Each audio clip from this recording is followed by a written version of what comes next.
L'annonce a été faite hier. Michel Régis Onanga Diaye est désormais à la tête de la première Assemblée nationale de la 5e République. Un visage bien connu de la diplomatie gabonaise. Élus depuis quelques semaines, les édiles du Grand Libreville ont pris officiellement les commandes. Les cérémonies d'installation dans ce journal. Le chef de l'État, Brice Clotaire Oligui-Nguema, a inauguré hier le lycée militaire d'excellence d'Akanda, baptisé Général Augustin Anguilé, situé dans le 2e arrondissement de la commune d'Akanda. Vous le verrez.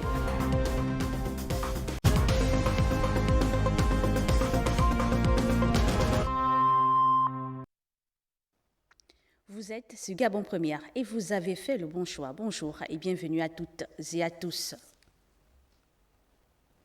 En ouverture de ce journal, vous le savez, Michel Régis Onanga Mamadou Diaye est désormais à la tête de la première Assemblée nationale de la 5e République. Un visage bien connu de la diplomatie gabonaise, un homme de terrain, de dossiers, mais surtout d'expérience. Voici son portrait dont le parcours force le respect. Le portrait est signé chez Lamébale Adolinken Abaga. Né le 28 septembre 1966 à Port-Gentil, marié et père de famille, Michel Régis Onanga Mamadou Diaye incarne une génération façonnée par le travail, la rigueur et la diplomatie. L'homme s'est construit un parcours exceptionnel qui l'a mené, étape après étape, aux plus hautes responsabilités de l'État. Avant de prendre les commandes de la première Assemblée nationale de la 5e République, il occupait depuis septembre 2023 les fonctions de ministre des Affaires étrangères, chargé de l'intégration sous-régionale et des Gabonais de l'étranger.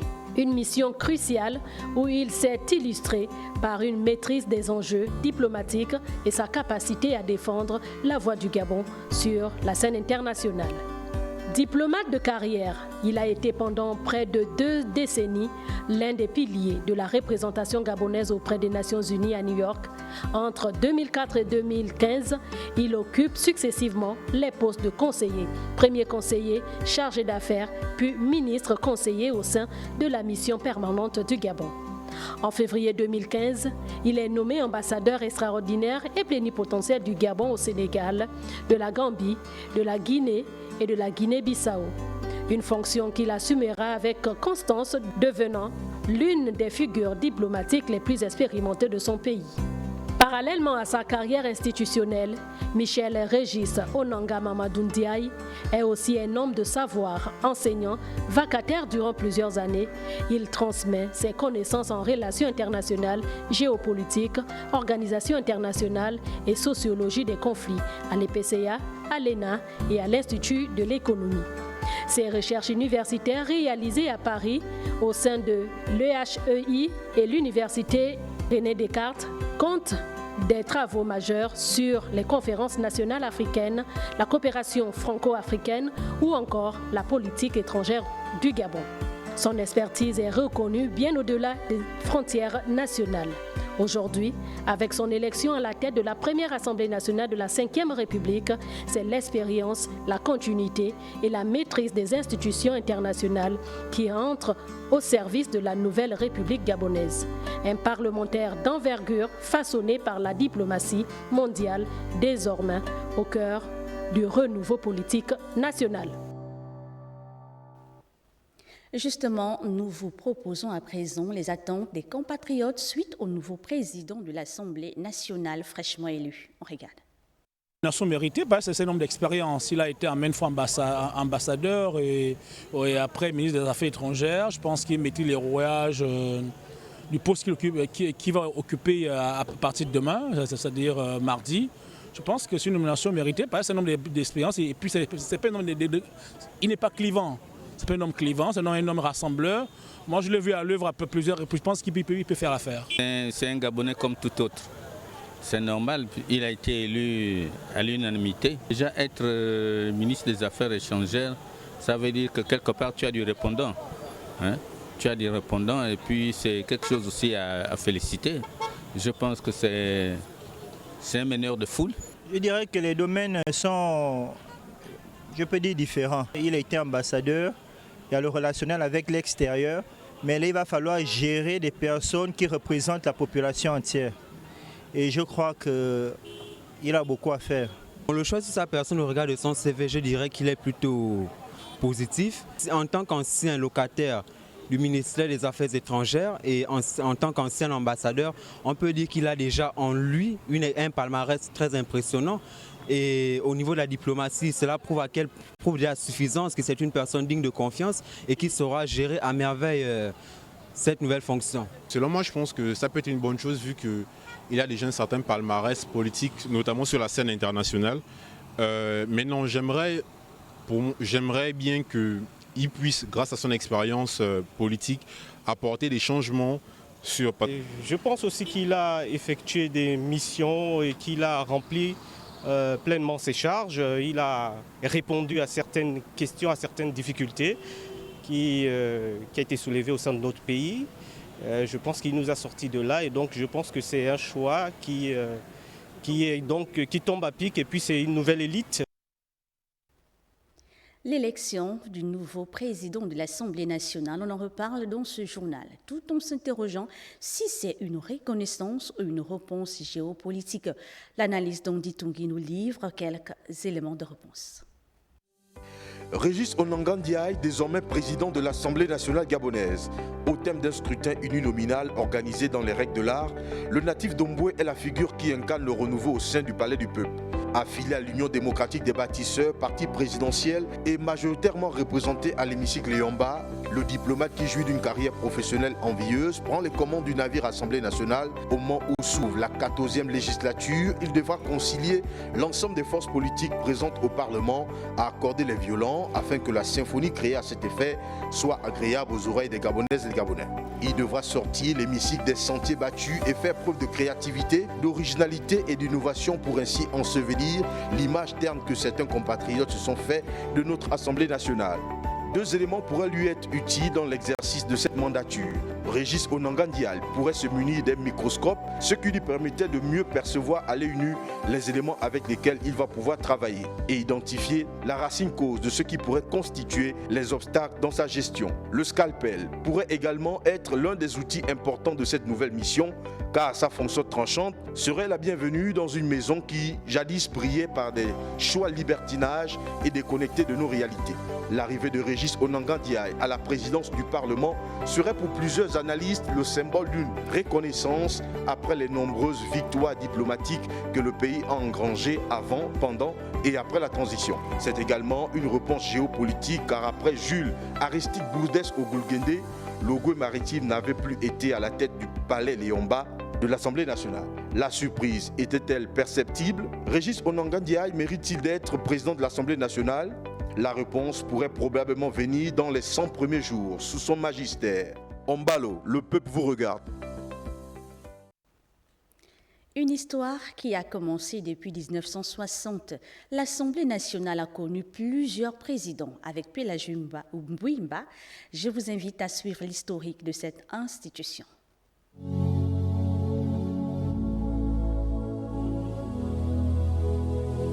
Depuis la cession du Gabon à l'indépendance, le 17 août 1960, l'Assemblée nationale s'impose comme l'une des institutions majeures de la jeune République.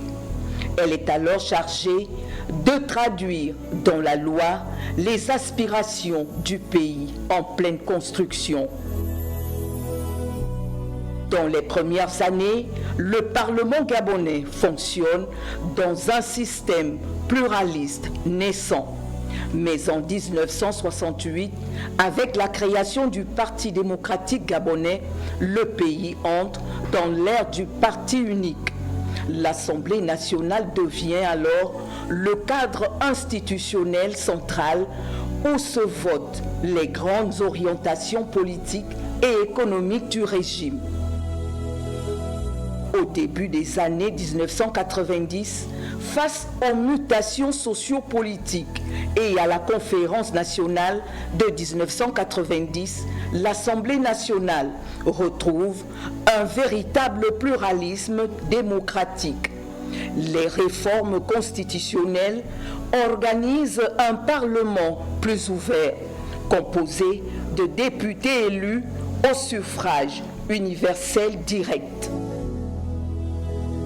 Cette période marque le retour du débat politique, de la confrontation des idées et d'un contrôle parlementaire plus affirmé. Au fil des législatives, l'hémicycle du Palais Léomba devient le théâtre des grands choix nationaux. Les présidents de l'Assemblée nationale se succèdent, chacun marquant son passage. Lui, Émile Bigman, l'un des premiers à diriger l'institution après l'indépendance, du 12 février 1961 au 12 avril 1964. Georges Damas Aleka prit le flambeau du 12 avril 1964 au 12 avril 1975. Paul Ndjenjengunju du 12 avril 1975 au 26 février 1980. Augustin Bouman du 26 février au 20 novembre 1990.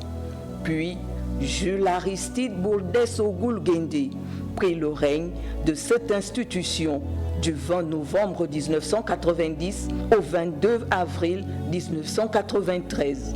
Marcel Éloi a dirigé l'Assemblée nationale du 22 avril 1993 au 22 mai 1996. Le 1er janvier 1997 au 8 avril 2016, Guy Zoubadama fit son entrée.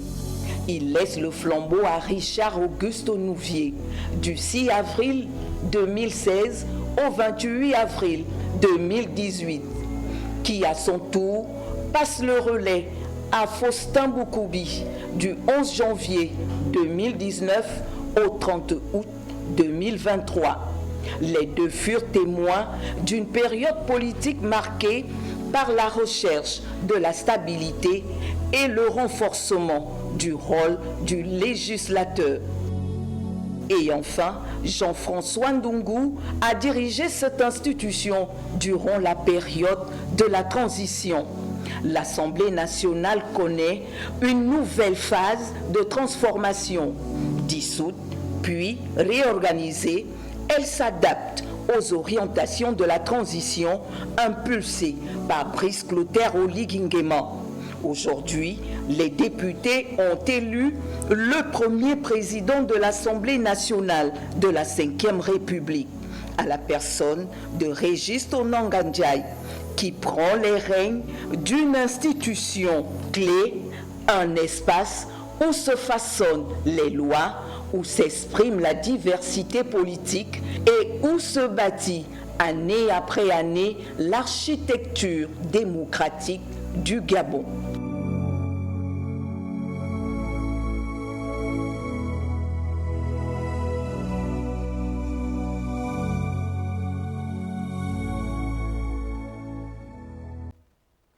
Et pour la suite, élu le 9 novembre dernier, c'est ce lundi 17 novembre que Pierre Mathieu Obam Etougué a été installé dans ses fonctions de maire de Libreville. Il remplace à ce poste le délégué spécial Adrien Guemamba qui a passé plus de 3 mois à l'hôtel de ville. La cérémonie a été présidée par le ministre de l'Intérieur représentant le président de la République. On en sait un peu plus avec Rita Bogondong, Guy-Serge Dizambo. Au cours de cette cérémonie empreinte de solennité, Pierre Mathieu Obam Etougué a été installé au fauteuil de maire de Libreville. Son prédécesseur Adrien Guemamba le félicite tout en remerciant le président de la République, Brice Clotaire Oligui Nguema, pour l'avoir hissé il y a un peu plus de 3 mois au poste de délégué spécial en charge de la gestion de la commune de Libreville. Je tiens tout d'abord à exprimer ma profonde gratitude au président de la République pour la confiance placée en moi et par-delà pour l'opportunité inestimable qui m'a été donnée d'assurer durant une phase charnière de l'histoire de notre pays la mise en place et le pilotage des mécanismes de transition. Permettez-moi en cet instant empreint d'une solidarité particulière de vous adresser au nom de l'ensemble du personnel municipal Et en mon nom propre, mes félicitations. Le désormais édile de Libreville mesure la responsabilité qui lui incombe. Il appelle à l'implication de tous pour construire ensemble une ville moderne capable de rivaliser avec d'autres grandes villes africaines et pourquoi pas au-delà du continent. J'adresse mes sincères remerciements au président de la République, chef de l'État, chef du gouvernement, son Excellence Brice Clotaire Oligui Nguema. Je serai un maire attentif et attentionné, au service de tous ses administrés, sans exclusif, un maire attaché au développement de sa ville. Le projet de société du chef de l'État va nous servir de boussole. Chacun de ces piliers renferme des secteurs qui exigent l'implication de la municipalité, laquelle doit absolument jouer sa partition. Libreville doit être une capitale vivante, la vitrine du Gabon moderne, ouverte sur l'Afrique et sur le monde. Cette cérémonie solennelle n'est pas une simple formalité républicaine. Elle est l'acte fondateur d'un mandat qui doit être celui de la rupture avec certaines habitudes qui ont la tête dure. Vous recevez les clés de la capitale, mais plus important encore, vous héritez des attentes légitimes des centaines de milliers de Librevillois et des Gabonais en général, vivant ou de passage dans cette cité. Ces attentes se résument en un mot. Résultat. Pierre-Mathieu Aubameytougué, un visage peu connu du grand public, mais l'homme a déjà occupé plusieurs hautes fonctions dans l'administration gabonaise. Ingénieur des travaux en génie civil, diplômé de l'École nationale d'administration management du secteur public et spécialiste en acquisition certifiée de la Banque africaine de développement, marié, il est père d'une nombreuse famille. En occupant ce poste, Pierre-Mathieu Aubameytougué rentre désormais dans l'histoire du Gabon, car étant le premier maire de la 5e République. Ce maçon est déjà attendu au pied du mur de la mairie de Libreville. Cette célébration a pris fin par l'installation des maires adjoints qui vont l'accompagner dans cette lourde tâche. D'une installation à une autre, le nouveau maire de la commune d'Akanda, Michel Léon Delbrandassi, a été installé par le ministre de l'Intérieur et de la Sécurité, Herman Imongo. C'était en présence du gouverneur de la province de l'Estuaire et de nos envoyés spéciaux, Doris Kouskoulou et d'Évariste Ndoutoum. Je vous installe dans vos nouvelles fonctions de maire de la commune d'Akanda avec toutes mes félicitations. Michel Léandre Delbrandassi prend officiellement ses fonctions de maire de la commune d'Akanda à l'ère de la 5e République. Installé par le ministre de l'Intérieur Herman Imongo, celui-ci a rappelé les attentes du chef de l'État en matière de développement des municipalités. Un mandat de l'exemplarité citoyenne et de l'efficacité sur le terrain. Vous êtes le premier magistrat de la ville d'Akanda, le représentant de l'État auprès de nos compatriotes. Vous avez à cœur, en ayant également à l'esprit l'idée que le temps des promesses sans lendemain et des éléphants blancs est révolu. Le nouvel édile dit mesurer pleinement l'ampleur de la tâche. Nous avons bien évidemment une ambition, celle de faire d'Akanda une commune moderne, un modèle national avec des priorités portées par une gestion rigoureuse, centrée sur le citoyen et une collaboration étroite avec les services de l'administration centrale. En tant que premier magistrat de la ville, Michel Léandre Delbrandassi aura pour mission d'assurer le développement, de garantir les services essentiels à la population et de promouvoir l'action sociale et la solidarité. Activité présidentielle à présent. Tout d'abord, cette audience accordée à un émissaire du président Mamadi Doumbouya de la République de Guinée, le docteur Maurice Sanda Kouyaté est venu remercier le chef de l'État pour sa présence remarquée à la cérémonie de lancement officiel du méga-projet intégré de Simondou en Guinée-Conakry. On fait le point avec Bienvenue Miko, Barthet Boisse, Éric Bellé, Frégis Amika, Kenza de la communication présidentielle.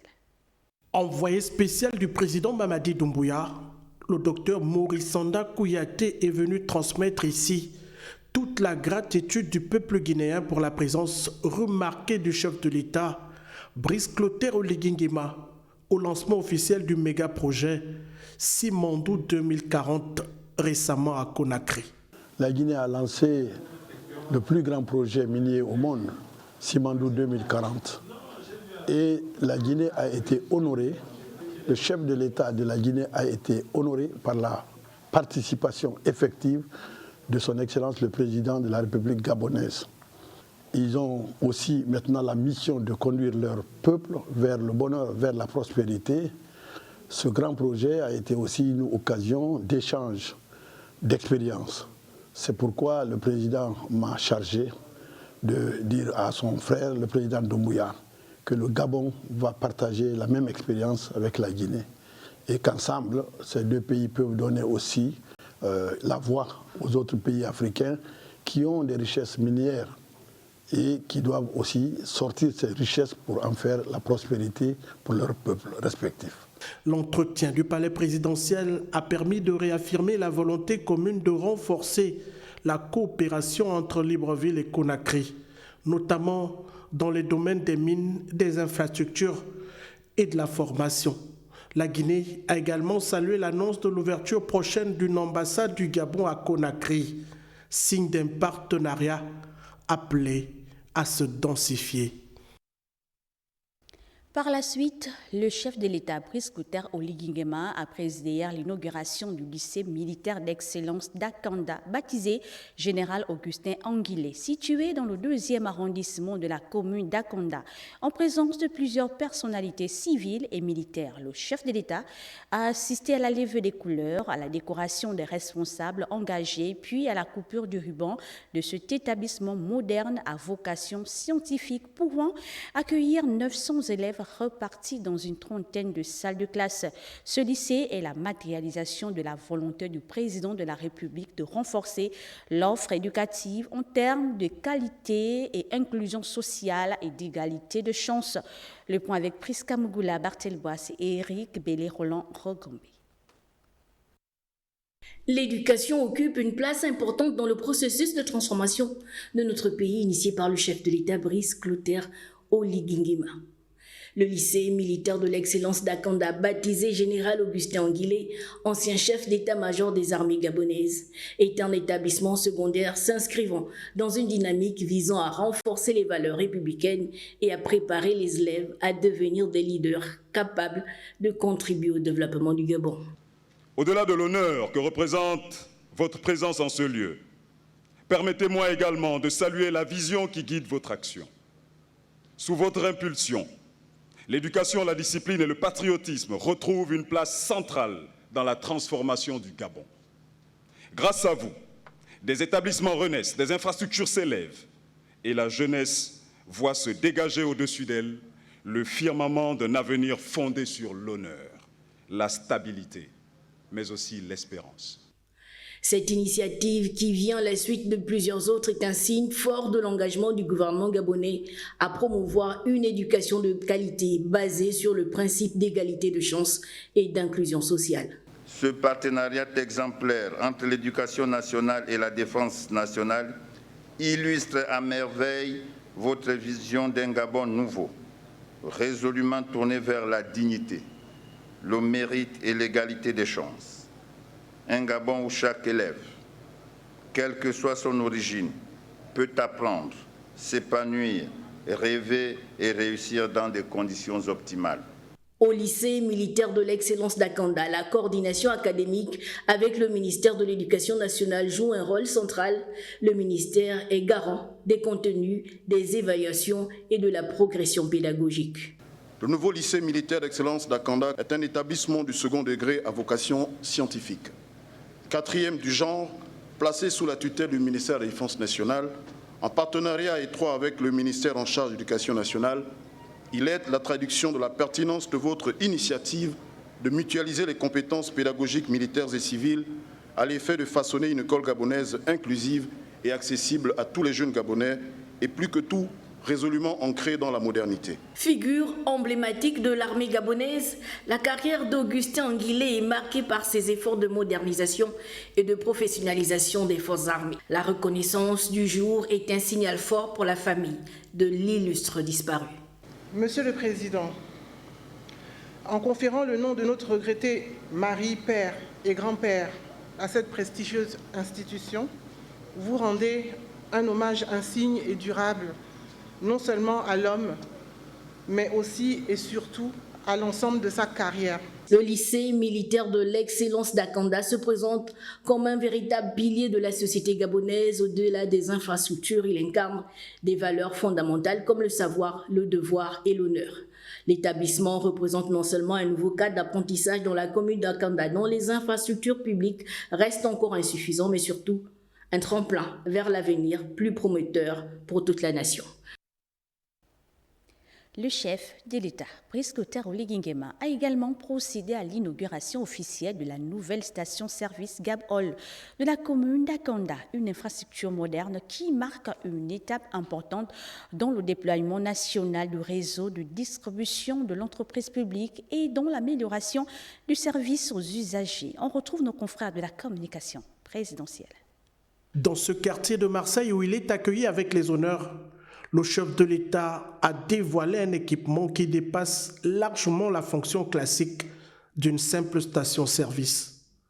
Pensé comme un espace multifonctionnel, la dernière née des stations-service du Gabon intègre des pompes de dernière génération, une boutique de proximité, un point de restauration ainsi que des installations dédiées au lavage et à la vidange des véhicules, le tout constituant un service de proximité pour une commune en pleine croissance. Votre présence témoigne, s'il en était besoin, de l'intérêt constant que vous portez à la distribution permanente et accessible des produits pétroliers et gaziers à travers l'ensemble du territoire national.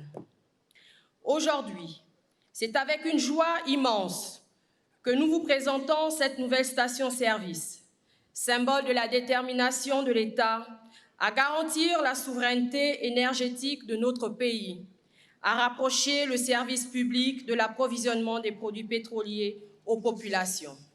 Pour Akanda, l'une des communes les plus dynamiques du Grand Libreville, cette station représente une réponse concrète aux besoins d'une population en forte expansion. Jusqu'à ce jour, nombre de résidents devaient parcourir plusieurs kilomètres pour se ravitailler en carburant ou accéder à des services automobiles de base.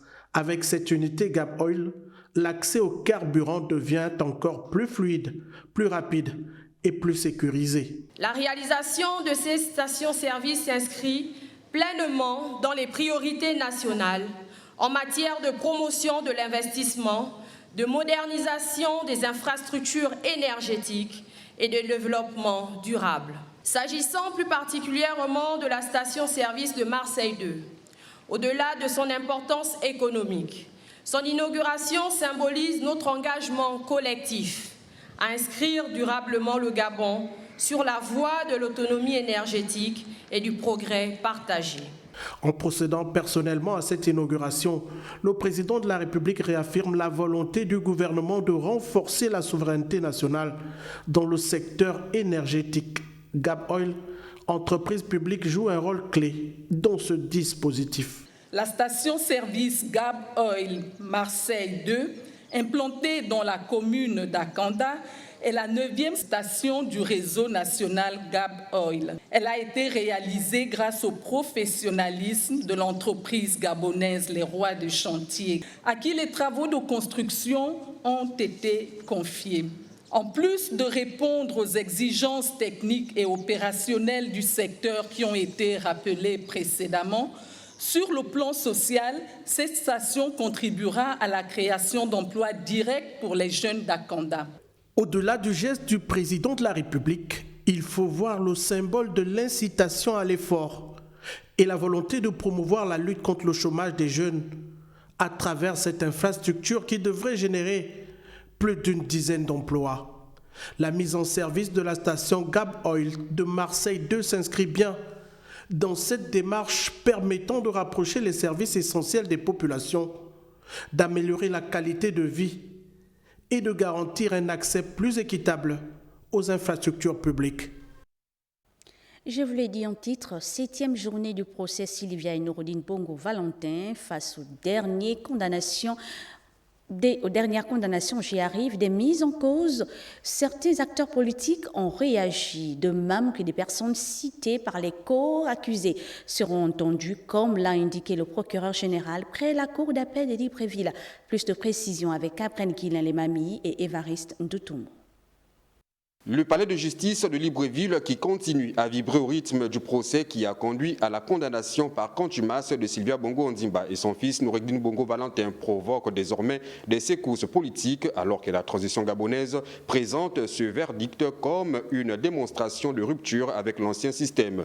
L'ancien Premier ministre Alain-Claude Bilibidze oppose une lecture radicalement différente, celle d'un procès expéditif mené à la dictée où l'absence de preuves tangibles et la mise en scène politique auraient prévalu sur la recherche de la vérité. Pour Bilibidze, loin de constituer un tournant historique vers la justice, cette procédure incarne une humiliation nationale et un précédent dangereux pour l'État.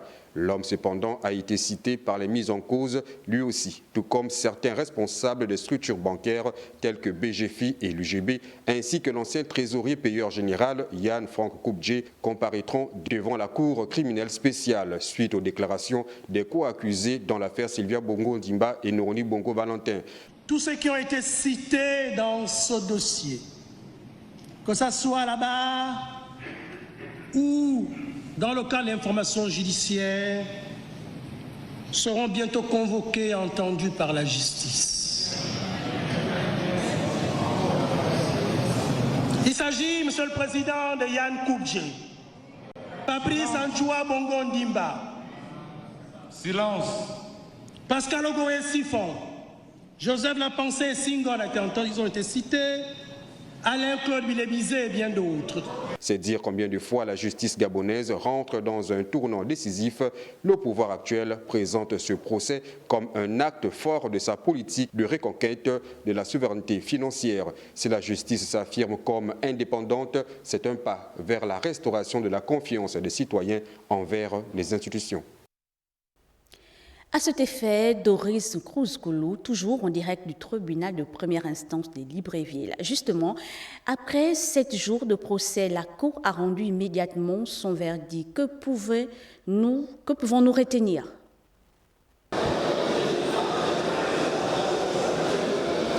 Ok, bonjour Ginette Mougola Massala. Nous sommes exactement au tribunal de première instance de Libreville où il y a de cela quelques heures prenait fin ce procès de Sylvia Bongo Ondimba, Noureddine Bongo Valentin, épouse et fils du président déchu Ali Bongo, sans oublier leur dit co-accusés. Au terme de ce procès, ce que nous pouvons retenir comme verdict, c'est que il y a eu des condamnations, notamment 15 ans de prison avec sursis pour Yann Ghislain Ngoulou, Ali Abdoul Saliou, Osseni Ossar Mohamed, et une personne a été relaxée. Il s'agit de Steve Nzeko Dieko. Ici pour Gabon Première, Doris Cruz-Koulou et Michel John Boudégan. En prélude à la première édition du Forum d'affaires Côte d'Ivoire-Gabon qui aura lieu les 18 et 19 novembre prochains, une réunion préparatoire tripartite a été tenue entre les investisseurs ivoiriens, la FEG et l'Agence nationale de promotion des investissements. Retour sur les objectifs et les attentes de ce forum économique dans ce reportage signé Fernand Zanvé Ludovic Bitégué. Le premier forum d'affaires Côte d'Ivoire-Gabon, véritable modèle de coopération économique sud-sud se peaufine. Plus de 136 investisseurs ivoiriens sont attendus pour des rencontres B2B, B2J. L'objectif, c'est de mettre en relation les hommes d'affaires ivoiriens et gabonais pour pouvoir développer ce commerce et cet investissement et ce commerce et ce business intra-africain. Le Gabon, c'est quand même un pays extraordinaire, donc il y a vraiment un engouement intéressant des entreprises ivoiriennes. Alors vous avez des entreprises de la Chambre de commerce, vous avez du patronat, vous avez des entreprises dans l'agriculture, vous avez dans le commerce, mais aussi vous avez dans l'agro-industrie, et vous avez vraiment, et dans tout ce qui est numérique aussi. Vous avez même des start-up qui viennent, donc c'est quand même assez intéressant. Le Gabon, qui reçoit ces assises, offrira l'opportunité à 344 entreprises du Gabon de pouvoir concevoir un portefeuille de projets. une occasion pour lever des fonds. Ces forums-là sont organisés également pour donner des opportunités à nos compatriotes de pouvoir nouer des partenariats et développer des joint ventures ensemble pour pouvoir créer derrière ces entreprises des emplois, donc réduire la problématique du chômage. Ce forum, c'est un format à 3 niveaux.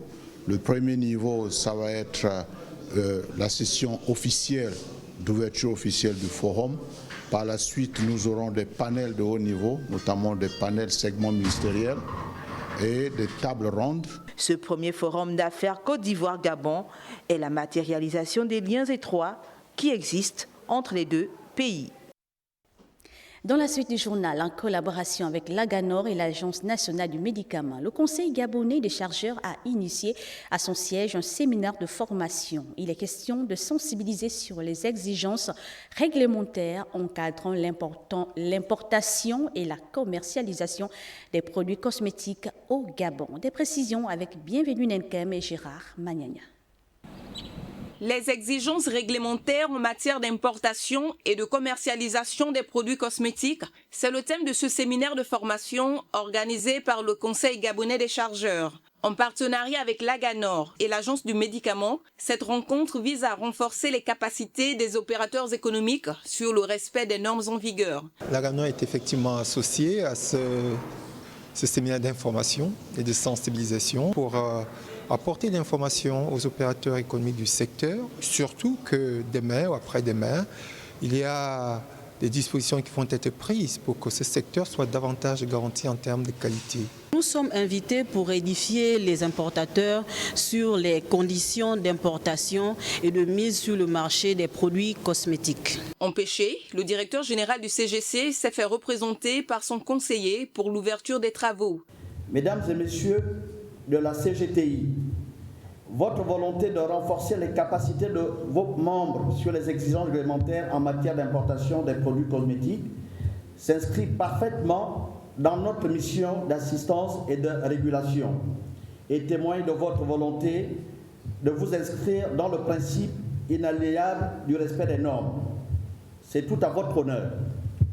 Aussi, et afin de vous garantir de bénéficier et de disposer de toutes les informations nécessaires et au regard de la typologie des produits concernés, nous avons convié à cette formation 2 institutions stratégiques dont les expertises en la matière sont avérées et reconnues.